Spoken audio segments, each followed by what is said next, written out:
আরে মিষ্টু, কি হলো রে? তুই আর তোর ভাই এই ব্যাঙের মতো করে লাফাচ্ছিস কেন?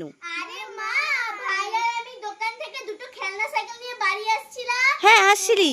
তখন সেই দুটো সাইকেল না লাফ মেরে গাছে উঠে পড়েছে, আর নামছে না। তাই তো ভাই আর আমি ব্যাঙের মতো লাফাচ্ছি। কি তোদের খেলনা সাইকেল দুটো গাছে উঠে পড়েছে লাফ মেরে? হ্যাঁ, এইভাবে ব্যাঙের মতো লাফাস না, লোকে দেখলে হাসবে। আমাকে দেখা, নামিয়ে দিচ্ছি। এই দেখো, এই দেখো তো এই দাঁড়া দাঁড়া, কোথায় দেখা আমাকে।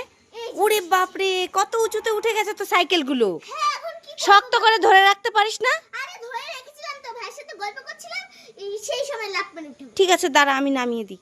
বাপরে বাপ, কত উঁচুতে উঠে গেছে। আগে ছোটটা নামাই, তারপরে এটা নামাতে হবে।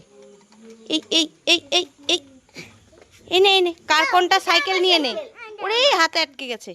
এই দেখো কি সুন্দর সাইকেল, লেগে রে।